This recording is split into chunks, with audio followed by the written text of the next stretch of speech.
Kayo na pala kami nito. Ngayon ko lang nalaman. Ano naman? Okay. Bro, mag-rosary tayo bro. Baka maano ka dyan. Nag-start ng rosary dyan? Hindi pa. Hindi pa. Oh. Hello, good evening. Hello, good evening. Hello bro, good evening bro. Tagalog o Bisaya? Sige. Tagalog o Bisaya? Hindi pa tayo Pwede nakapanalangin naman bro. Oh. Ano yun bro? Hindi pa tayo nakastart ng panalangin natin. Magtanong ako. Ay, nakalimutan ko. Wait lang ha. Wait lang muna bro ha. Ano ko muna yung ano mo. Sige, mag-opening prayer pala tayo. So, in the name of the Father and of the Son of the Holy Spirit. Amen. Halina, Espiritu Santo. Punuin mo ang mga puso ng mga nananalig sa iyo at pag-alabin mo sa kanila ang apoy ng iyong banal na pag-ibig. Ipadala mo ang iyong Espiritu at sila'y malilikha at sa gayoy mapaninibago mo ang mukha ng mundo. Manalangin tayo. O Diyos na sa liwanag ng Espiritu Santo ay tinuruan ng mga puso ng mga mananampalataya, ipagkaloob mo na sa pamamagitan din ng Espiritu Santo ay ibigin namin kung ano ang wasto at makatarungan at sa tuwin ay magalak sa kanyang pagkilos na nakapagdudulot ng ginhawa sa aming loob. Sa pamamagitan ni Kristo na aming Panginoon. Amen. Sa ngalan ng Ama, ng Anak, at ng Espiritu Santo. Amen. Ating ibalik kay Felicidario. Bro, Felicidario, good evening. Hello, bro. Bro, Felicidario. Good evening. Hello, good evening. Hello. Ano gusto mo itanong, bro? Nandito na ako. Ayon sa Biblia, okay lang? Brother Junre.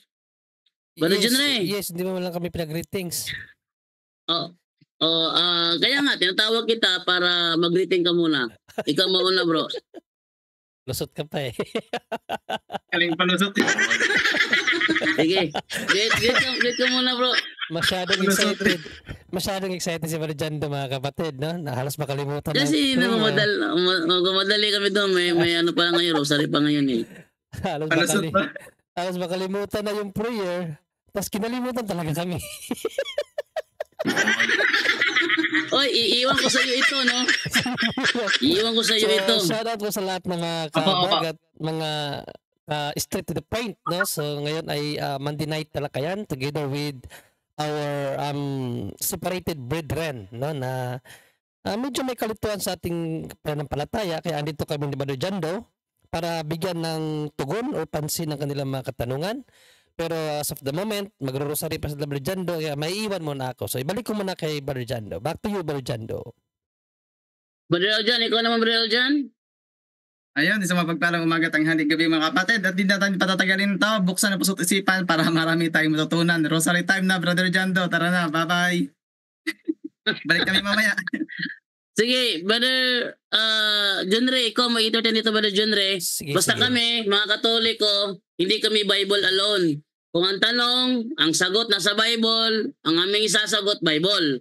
Kung ang tanong, ang sagot ay nasa referensya, ang aming sasagot ay referensya. Hindi kami pwedeng i-divert to Bible alone kasi hindi kami mga Bible alone. So, ibalik kay Felicidario at ikaw na bahala, Bro John, kayo na muna mag-usap dito. Bro Felicidario, kung sakali mawala ka sa linya dahil na-out yung yung call mo, pwede kang pumunta sa Facebook page na Straight to the Point at nandoon yung Zoom link natin para makapasok ka sa Zoom. Okay, ibigay kay Brother Junre. Go ahead, Brother Junre. Bro, pwede palakihin yung kanyang muna, yung siya lang muna sa screen kasi mawala ka dyan. So pwede yung siya lang, pwede ba yun? Oo, pwede yun. Pwede, wait lang na. Messenger call only. Kasi, sige. Para kung sa mga paratingnan kami one-on-one. Kasi nahihirapan ako mag-ano. Sige, go ahead, Brother Felicidario. Anong tanong mo? May tanong ako sa talata ng Biblia. Bible ako magtatanong. Sige bro. Anong talata sa Biblia ang itatanong mo, bro? Ang tanong ko lang sa lahat naman kayo, mga narinig ko na yung iba na CFD ginagamit yung talata ng 1 Juan 2:19. Okay. Ang tanong ko diyan, mayroon bang mababasa natin na yan na talata na Iglesia Katolika Romana 1 John 2:19 ang tanong mo, bro?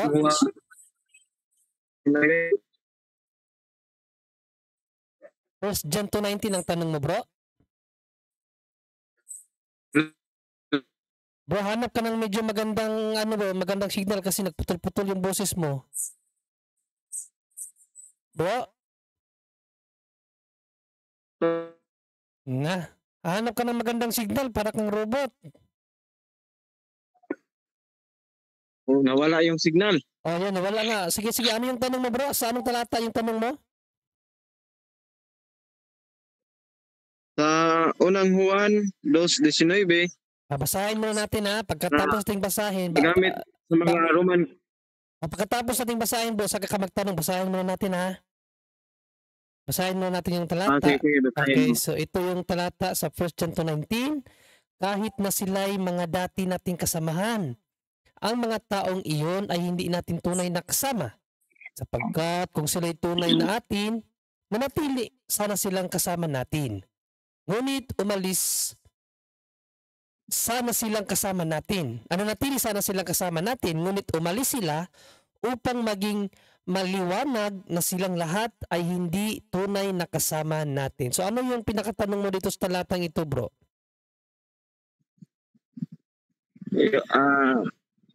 Ang tanong ko, may nababasa bang Iglesia Katolika Romana sa iyang talata? Meron o wala? Of course, wala. Pero ang pinapatungkulan dyan na kasama natin ang Iglesia Katolika, Apostolika Romana. No, kasi kung babasahin natin ang Greek na nasali ng Biblia sa Acts 9:39, basahin mo natin ha. Wait lang ha. Anuin ko muna ha.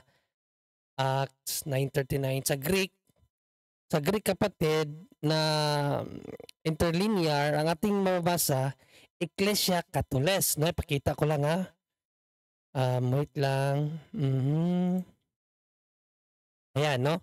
So dito, kung makita mo dito, naka dyan sa screen, sa Acts 9:31, Acts 9:31, sa Greek na salin, ang iglesia na kanilang ipinapangaral ay Ecclesia Katoles. Ito sa Acts 9:31, Himenhon Ecclesia Katoles. Ayan, Ecclesia Katoles. Katoles means throughout the whole or universal, meaning Catholic. So yung sa 1 John 19, bro, although hindi naman sinabi doon letra per letra na Catholic, pero ang samahan na iyon na iniwanan ng mga antikristo, yung tumalikod sa iglesia, yun ang Iglesia Katolika or Ecclesia Catholic sa 9:31 ng Acts, kapatid. Follow-up question. Yes, bro. Okay. Ay, kalawang tanong ko, no? Yung Acts 9:31, si Apostol John ba yung writer dyan? Hindi, Yes or no? si Lucas. Si Lucas at ang source niya, isa sa source niya ay si Apostle Paul, no? At hindi naman sila hiwalay ng samahan, bro. Isa lang naman ang kanilang iglesia na kinaaniban, no? So kung ano man ang sinasabi ng isang ibanghilista, yun ang sinasabi ng kabuuan, no? Dahil iisa lamang ang kanilang pananampalataya in Ephesians 4:4-5, sabi ni St. Paul, iisa lang ang kanilang pananampalataya. Efeso 4:4-5, ito ang aral ni Apostol na Pablo, no? May iisang katawan, ang katawan na sinasabi dito ang iglesia, no? In Colossians 1:18, ang katawan ay ang iglesia. At iisang espiritu, kung paano may iisang pag-asa na para doon kayo tinawag ng Diyos, may iisang Panginoon, iisang pananampalataya at iisang bautismo. So although hindi si St. John ang nagpahayag ng Ecclesia Katolis doon sa Acts 9:31, ang kanyang mga kasamahan. So ibig sabihin, iisa lang yung iglesia na kanilang um, kinasasakupan. At yun ang Iglesia Katolis sa Acts 9:31, kapatid, na itinatag ng ating Panginoong Kristo sa Matthew 16:18. Next question. Yes. Yung nakasulat sa mga talata na yan, sila ba ay mga Hudyo o hindi Hudyo? Hudyo na naging Kristiyano. No, alam naman natin na ang mga unang bayan ng Diyos, mga Hudyo yun. Even si Panginoong Kristo ay isang tunay na Hudyo. Pero at their time, no, lalo na nung naitatag ng kanilang iglesia, hindi na sila sumama sa Hudyo. Kaya nga palagi na sila nagdidebate. No? So sila ay isang Judaic Christian community. From Hudyo na naging Kristiyano. Dahil ang ating Panginoong Kristo, nagtatag siya ng kaniyang sariling samahan at yun ang Iglesia Katolis na ipinangaral ng mga apostol sa Acts 9:31, kapatid. Next question, follow up. Yes, follow up, bro. Yung mga unang Kristiyano, sabi mo, mga Hudyo ba o hindi Hudyo? Originally nga, di ba sabi ko nga, originally, lahat sila mga Hudyo, from Christ to the 12 apostles, even St. Paul na pang 13 apostoles. Sila ay mga Hudyo, no? Pero noong ang nagtatag ng ating Panginoong Kristo, yung kanilang pagkasali sa Judaic religion is inabandon na nila. Inabandon nila kasi nga Christian community na sila. Actually, in Acts 24:14, yung kinabibilangan nila na iglesia, tinawag yun na sekta. No, basahin ko sa iyo ha. So hindi na siya sa Judaism, no, kasi pinangalanan na sila ng sekta, no, sa Acts 24:14, pinangalanan silang sekta, bro, no. So they are nung panahon na yon ay sekta sila ng mga Hudyo. No, basahin mo natin na Acts 24:14. Ito ang ating mababasa, kapatid. Ngunit ito ang ipahahayag ko sa iyo na ayon sa daan na kanilang tinatawag na sekta. So yung daan, ito yung iglesia, tinawag na sekta. So yung sekta na yan, hindi na yan yung Judaism. Yun na yung daan na itinuturo ni Panginoong Kristo na kanyang iglesia, kapatid. So hindi na talaga yan totally Judaic religion or community ang kinasasakupan ng mga apostoles at ng Panginoong Kristo, kung hindi kanilang sariling samahan na yan na tinatawag na Christianity, na ang kanilang founder ay ang ating Panginoong Kristo at lumaganap yan from Rome at sa buong mundo, kapatid. Next question.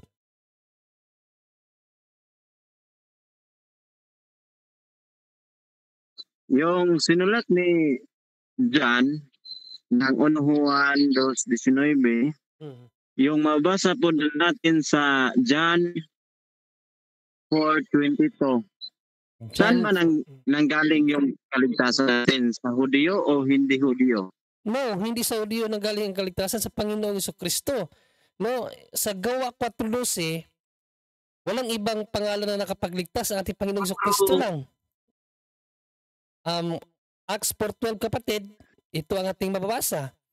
At sa kanino mang iba ay walang kaligtasan, sapagkat walang ibang pangalan, walang ibang pangalan sa silong ng langit na ibinigay sa mga tao na sukat nating ikaligtas. Walang ibang pangalan lamang ni Panginoong Kristo ang ikaliligtas. No, ang Judaic religion, hindi man nakakapagligtas ang kanilang sekta. Basahin ko sa iyo in Matthew 23:15, hindi sila nakakapagligtas, kapatid. Basahin natin ha. Nakaka-impyerno pa nga yung aral nila eh. Basahin natin ito. Sa aba ninyo mga eskriba at mga parisiyo, mga mapag-imbabaw, sapagkat inyong nililibot ang dagat at ang lupa sa paghahanap ng isa ninyong makakampi. At kung siya'y magkayaon na, ay inyong ginagawa siyang makaibayo pang anak ng impyerno kaysa inyong sarili. No? Basahin natin sa ibang salin nito ha, yung magandang salin ha. Nakaka-impyerno na yung ano ng Hudyo. Kahabag-habag kayo mga tagapagturo ng kautusan at mga pariseo, mga mapagkunwari, nilalakbay ninyo ang karagatan at ginagalugad ang buong daigdig. Makahikayat lamang kayo ng kahit isang hintil sa pananampalatayang Hudiyo. Ngunit kapag ito'y nahikayat na, ginagawa ninyo siyang masahol pa at lalong dapat parusahan sa impyerno kaysa sa inyo. Nakaka-impyerno na yung turo ng mga Hudiyo, kapatid. Sa panahon ng Kristiyano, hindi na dapat natin sundin yan. Next question, kapatid. So, ulitin ko yung tanong, no? Oh. Yung talata sa John 4:22, sabi mo, hindi nanggaling sa Hudyo yung kaligtasan. Basahin mo yung talata. Sige, Sa basahin mo John natin. Then 4:22. i-contextualize natin, ha. Anong talata yon? John? Sabi mo, hindi nanggaling sa Hudyo. John 4:22? Basahin mo. John 4:22? Bro, John 4:22 ba yun, kapatid? Yes. Okay, basahin muna natin. I-contextualize natin, ano. Hindi ninyo kilala ang inyong sinasamba. Ngunit kilala namin ang aming sinasamba sapagkat ang kaligtasan ay nagmumula sa mga Hudiyo. Okay. So ito yung sagot ng babae, bro. Ang nagsabi nito, bro, hindi si Panginoong Jesucristo, yung kausap ng babae. Basahin natin, ha. Yung babae yung kausap na dito na Palestinian, ano nga ba yung lahi ng babae dito? Basahin natin, umpisahan natin sa pinakataas, no? Para makuha Samaria. natin yung konteksto. Marian niya. Samarian na babae ang nagsabi noon, hindi si Panginoong Jesucristo, bro. Hindi mo nakuha yung konteksto nito, kaya pala yun ang ano mo, no? Umpisahan natin sa Samaritanang babae, dito Ayun, sa 7, Samaria. nag-umpisa sa 7. Basahin natin na sa 7, may isang Samaritanang dumating upang umigib. So Samaritanang babae ito, at sinabi ni Jesus sa kanya, maaari bang makiinom? Wala noon ang kanyang mga alagad dahil sila'y bumili ng pagkain sa bayan. Sinabi sa kanya ng babae, ikaw ay Hudiyo at Samaritana naman ako. Bakit ka humihingi sa akin ng inumin? Sinabi niya iyon sapagkat hindi nakikihalubilo ang mga Hudiyo sa mga Samaritano. Sumagot si Jesus, kung alam mo lamang ang kaloob ng Diyos at kung sino itong humihingi sa iyo ng inumin, ikaw ang hihingi sa kanya at bibigyan ka niya ng tubig na nagbibigay buhay. Nagsalita ang babae, Ginoo, malalim ang balong ito at wala ka namang pansalok. Saan ka kukuha ng tubig na nagbibigay buhay? Ang balong ito ay pamana pa sa amin ng aming ninunong si Jacob. So ang konteksto dito, no, usap ang ating Panginoong Jesucristo sa isang Samaritanang babae, no, kasi yung igiban ng tubig na kanilang kung saan nandyan sila ay isang pamana no ni Jacob sa part ng babae. No, na wala nang ibang pwedeng humingi dyan kasi pag hindi ka kalay, hindi ka pwedeng humingi. So ito yung konteksto niyang kapatid, no? Papatuloy natin. Dito siya uminom, gayon din ang kanyang mga anak at mga hayop, higit ka pa ba sa kanya? Sumagot si Jesus, ang bawat umiinom ng tubig na ito'y muling mauuhaw. Ngunit ang sino mang uminom ng tubig na ibibigay ko sa kanya ay hindi na muling mauuhaw kailanman. Ang tubig na ibibigay ko ay magiging batis sa loob niya at patuloy na bubukal at magbibigay sa kanya ng buhay na walang hanggan. Sinabi ng babae, Ginoo, bigyan po ninyo ako ng tubig na iyan upang hindi ako mauhaw, ni pumarito upang sumalok muli. Umuwi ka at isama mo rito ang iyong asawa. Wika ni Jesus, wala akong asawa. Sagot ng babae. Sinabi ni Jesus, tama ang sinabi mong wala kang asawa, sapagkat 5 na ang iyong naging asawa. At ang kinakasama mo ngayon ay hindi mo asawa. Totoo nga ang sinabi mo. Sinabi ng babae, Ginoo, palagay ko ay isa kang propeta. Tanda natin na nagsalita dito ang babae na, bro.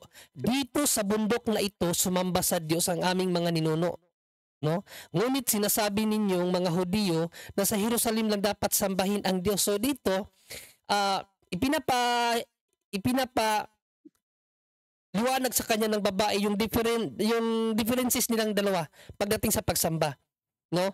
Kasi sa kanila bilang Samaritana, Diyan sila kung saan nagsumamba si Jacob sa balon na yan.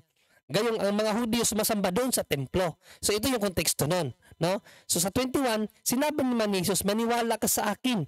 Darating ang panahon na sasambahin ninyo ang Ama, hindi na sa bundok na ito o sa Jerusalem. So si Panginoong Jesucristo naman kapatid, pinaliwanag niya sa babae na ang katotohanan dumating na. Ibig sabihin siya na.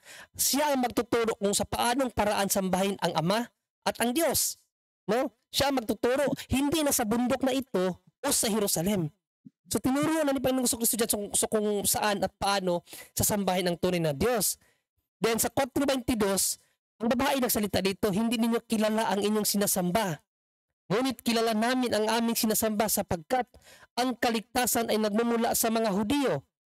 Subalit dumarating ang panahon at ngayon na nga na ang tunay na sumasamba sa Ama, si Panginoong Jesucristo pa na nagsalita dito, na ang mga tunay na sumasamba sa Ama ay sasamba sa Kanya sa Espiritu at sa katotohanan sapagkat ganyan ang uri ng pagsambang ninanais ng Ama. O so dito mga kapatid, makita natin kung paano itinuro ni Panginoong Jesucristo ang tunay na pagsamba. So in context kasi kapatid, in context sa panahon kasi nila, ang tunay kasi na pagsamba na inilaan ng Diyos doon sa templo ng mga Hudyo, hindi sa bundok. Kaya sinabi ni Panginoong Jesucristo yun, no, na ang kaligtasan ang nagmumula sa Hudyo. Kasi sila man ang unang tinawag na bayan ng Diyos. No? Sila ang unang tinawag ng bayan ng Diyos at ang kaharap na doon yung babae. Yung babae kasi, ang uri ng pagsamba nila doon sa bundok. So pinangaralan siya ni Panginoong Jesucristo na sa Hudyo magsisimula ang kaligtasan. Doon sa panahon nila. Okay, so yun ang konteksto nun. Pero hindi yun nangangahulugan bro na pati sa panahon natin, yung kaligtasan natin ay doon doon magmalidepende sa Hudyo. Hindi. Kasi ang kaligtasan natin sa ating Panginoong Jesucristo na Acts 4:12. Diba? Acts 4:12, binasa natin kaganina na walang ibang pangalan ang ibinigay ng Diyos para sa kaligtasan. Kundi ang pangalan na lamang ng ating Panginoong Jesucristo. At kung babasahin nga natin yung kaganina, yung Matthew 23:15, delikado nga ang mga napapaanib sa Hudyo na sikta kapatid kasi nga masahol pa ang nagiging ugali ng mga napaanib sa Hudyo kaysa sa mga Hudyo.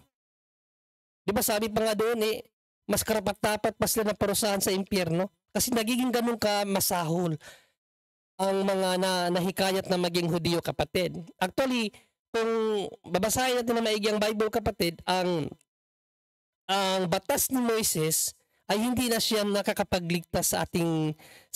Hindi na siya makakapagligtas sa atin. Kung babasahin natin sa Gawa 13:39 kapatid, hindi na siya makakatulong sa ating kaligtasan, no?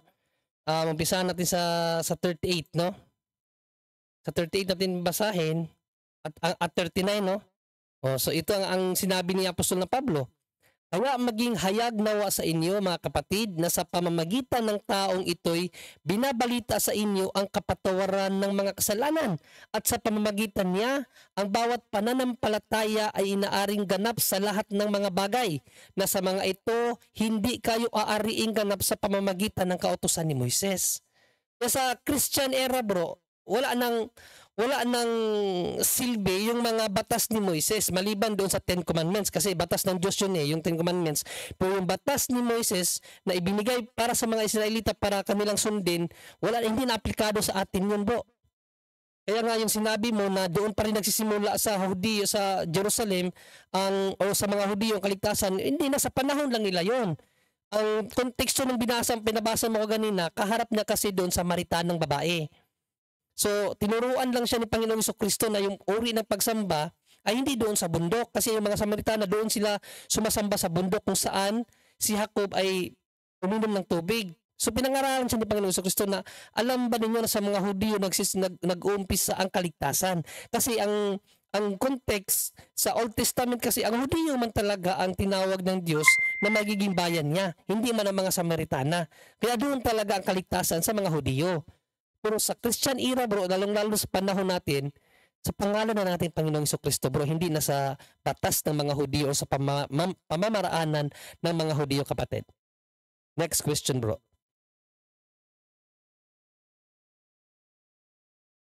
Kapatid? Andiyan ka pa? Magwayin? Ay ko ba si Magwayin o hindi? Okay, next question, no? Okay, So next. sabi mo, Mm. sa pangalan ni Jesucristo, Yes, bro. meron ako, nandito pa ko, tanong ko, no? Sabi mo, hindi na yung aplikado yung kaligtasan, yung mga Hudyo. Oo, So, hindi na. sa pangalan ni Jesucristo, ginamit mo yung talata, Acts 4:12. So, ang tanong ko ito, yung pangalang Jesus, yung pagka-Hudyo ba si Jesus? Hindi. Yes, Hudiyo siya sa kanyang pagkatao, no? Hudiyo siya kasi siya ay under sa law nung naging tao siya. So Hudiyo siya, bro. Pero bago pa naging Hudiyo ang ating Panginoong Jesucristo, umiiral na siya at siya ang Diyos na sinasamba ng mga Hudiyo, kapatid.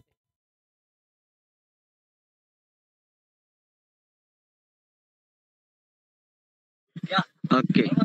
Yung pagka-Hudyo ni Jesus Christ, Ha?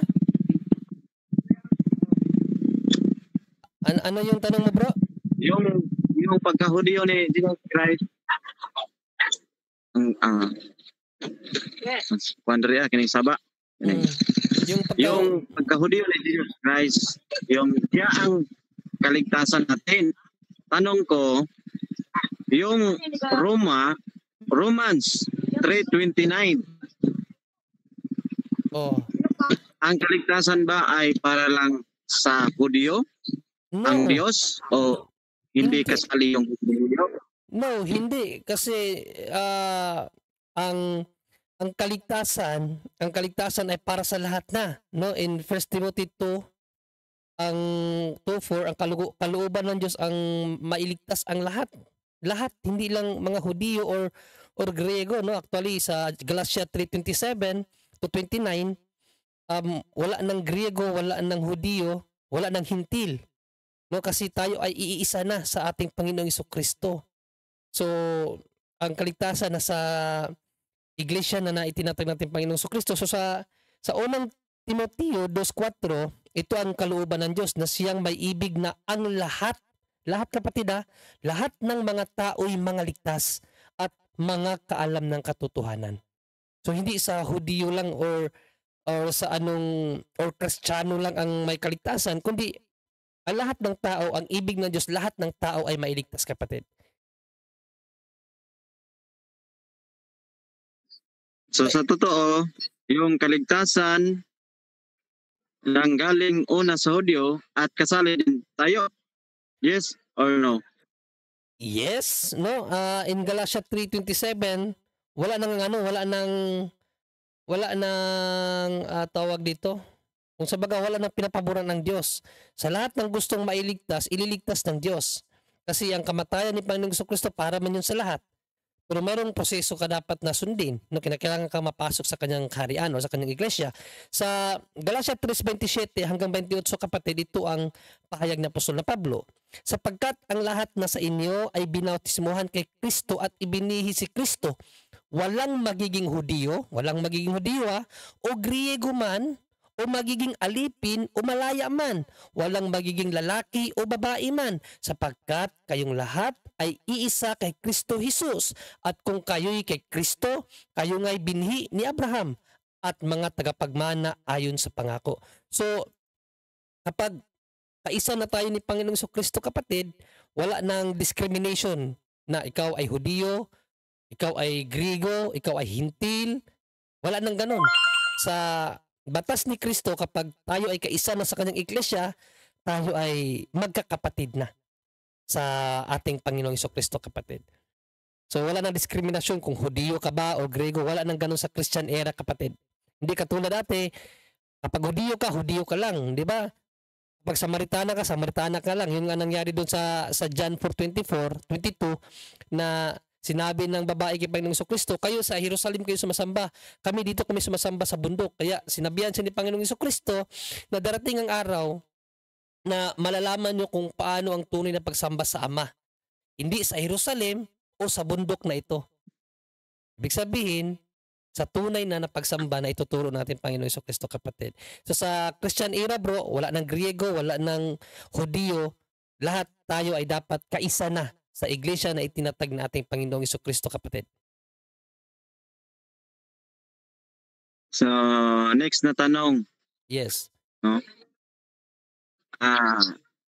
So, linawin lang natin yung totoo, yung una, ang kaligtasan ay nanggaling sa Hudyo. Yes or no? Yung totoo. Yes, sa panahon nga nila. Sa panahon nila, bro, no, ang ginamit mo na talata nga yung John 4:22. Of course, hindi naman natin pwedeng i-deny yan kasi nga sinabi ng Panginoong Jesucristo yan sa panahon ng mga Hudyo yon, no, na hindi pa siya kilala ng mga tao bilang Mesiyas. So sinabi niya doon sa babae na in context doon sa arguments ng babae ba na doon kayo sumasamba sa templo, kami dito, kami sa bundok na ito sumasamba. So parang may distinction ang uri ng pagsamba ng mga unang tao, no? So si Kristo bilang Diyos na pumili sa Israel, kaniyang pinaliwanag sa babae na alam mo ba na ang kaligtasan ay magsisimula sa mga Hudyo. Magsisimula sa kanila, bro, kasi sila man ang pinangakuan ng Diyos na padadalhan ng Mesiyas para iligtas. Di ba? Kaya magsisimula sa kanila. Pero hindi yun nangangahulugan, kapatid, na yung ating kaligtasan magdidepende doon sa mga Hudyo. Hindi. Dahil sa ministry ng ating Panginoong Jesucristo, sa kanyang pangangaral, sa kanyang salita, ang kaligtasan ay sa Diyos lang at sa ating Panginoong Jesucristo, bro. At sa kanyang iglesia. Kasi ang kanyang iglesia, hindi man hiwalay sa kanya na siya yung ulo ng iglesia eh. So hindi yun sila hiwalay. Okay? So in context doon sa tanong mo, na sa John 4:22 sa Israel ang unang kaligtasan sa Israel, yes, no, sa panahon nila, pero sa panahon ng Kristiyano, bro, hindi na nga makapagligtas ang Israel eh. Kahit sarili nga nila hindi na sila ililigtas kung hindi sila maanib sa iglesia na itinatag ng Panginoong Jesucristo, kapatid. So ang kaligtasan ngayon ay sa pananampalataya natin sa ating Panginoong Jesucristo, kapatid. Okay, next question. Yung totoo naman no, na sa Hudyo, so Israel yung kaligtasan. Una. So ang tanong ko lang, yung kaligtasan ba kasali yung pagsamba? Yes or no?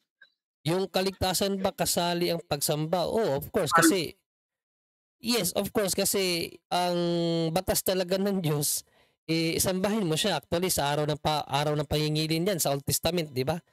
At ginagawa nga ng mga Hudyo yan sa Sabado, no? Yung pagsamba sa Diyos at gawin niyo yan sa 7th day after ng 6 days of work. So pagsamba maging sa New Testament, doon sa binasa mong John 4:24, doon nga itinuro ni Panginoong Jesucristo na ang pagsamba ay hindi nagagawin sa Jerusalem o sa bundok, no, doon sa balon ni Jacob na ginagamit na argumento ng isang Samaritanang babae, no? Hindi na doon. So tinuro ni Panginoong Jesucristo na ang Diyos dapat sambahin ang Diyos sa espiritu at sa katotohanan. So ibig sabihin, kahit saan ka, basta kilala mo ang tunay ng Diyos, pwede kang sumamba. Hindi dapat sa Jerusalem lang, hindi dapat doon sa bundok lang, kundi kahit saan. Because God is, nasa lahat ng dako. Okay? Omniscience ang Diyos. Omnipresent siya. So kahit saan mo siya pwedeng sambahin, basta't kilala at tama ang iyong pagsamba, dapat sa espiritu at sa katotohanan. Yun ang konteksto sa John 4:22-24, kapatid. The next question, no? Yes. Yung pagsamba na kanilang ginagawa sa mga Hudyo, Israel, tanong ko, ano bang araw ang pagsamba nila? Sabi na eh. Okay, sa Israel, Sabat nila Sabado. Sa mga Israelita yan, no? Sabat nila Sabado. At sa Christian era, kapatid, babasahin mo ang pangangaral nila Apostol Pablo sa Gawa 20 verse 7, nagtitipon-tipon sila para sumamba araw ng linggo. Acts 20 verse 7, kapatid. Sa Old Testament, of course, natural. Kasi Sabado ang pinili ng mga Hudyo na araw o ni Moises para gawing pagsamba. sa Diyos kasi utos talaga ng Diyos sambahin ang Diyos sa araw ng ikapito. At pinili ng mga Hudyo ang araw ng Sabado. Kaya Sabado nila sinisamba. Pero sa panahon ng Kristiyano, kapatid, after Christ's resurrection, wala kang mababasa sa Biblia, sa New Testament na nangilin ang mga Hudyo o mga Kristiyano sa araw ng Sabat o yung Sabado. Kundi araw ng Linggo sila nagtitipon sa Acts 20 verse 7 at 1 Corinthians 16, 1 and 2. Araw ng Linggo palagi, kapatid. Next question. Next question, bro. Yung pagsamba nila ay atin namang naunawaan na Sabat. Okay. Yung sa New Testament dyan, sa talata, no? Sa Acts 20 verse 7. So, na-change ba yung day? Change ba yung day? Sabat o Linggo? Saan mabasa natin sa talata na yung Panginoon nag-change yung araw ng Sabat to Sunday?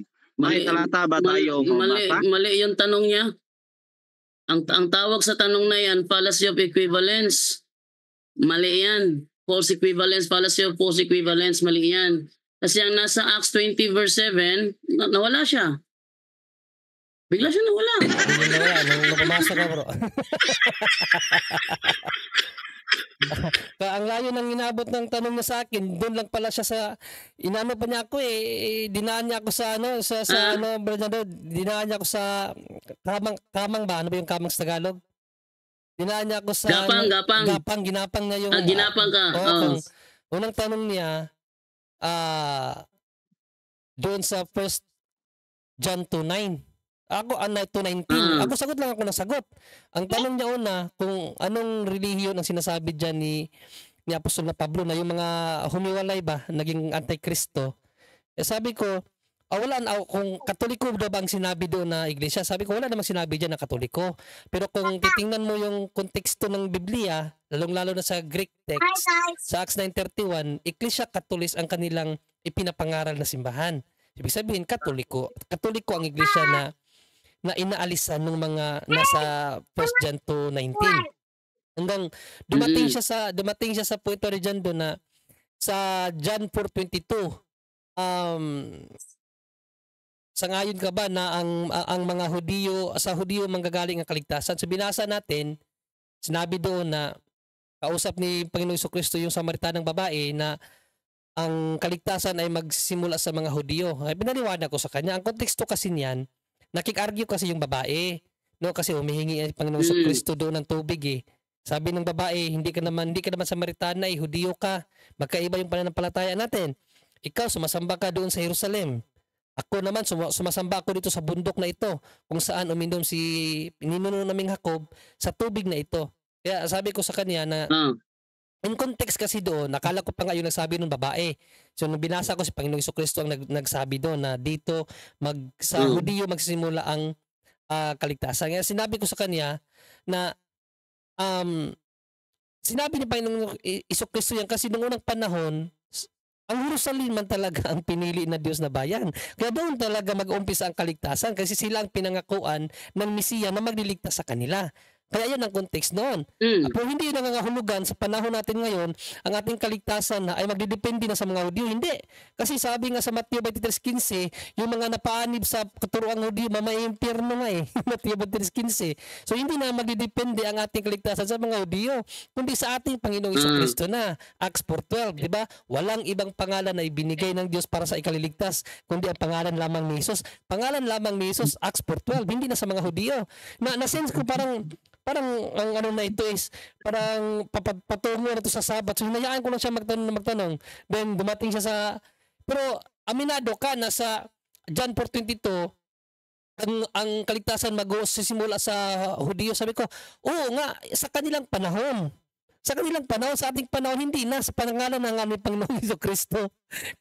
Sige, pero sabi na, sige, basta sangayon ka na mag-uumpisa sa Hudiyo ang kaligtasan. Sabi ko, yes, ayon dun sa John 4:22. Kasi ang konteksto kasi dun sa panahon nila eh. No?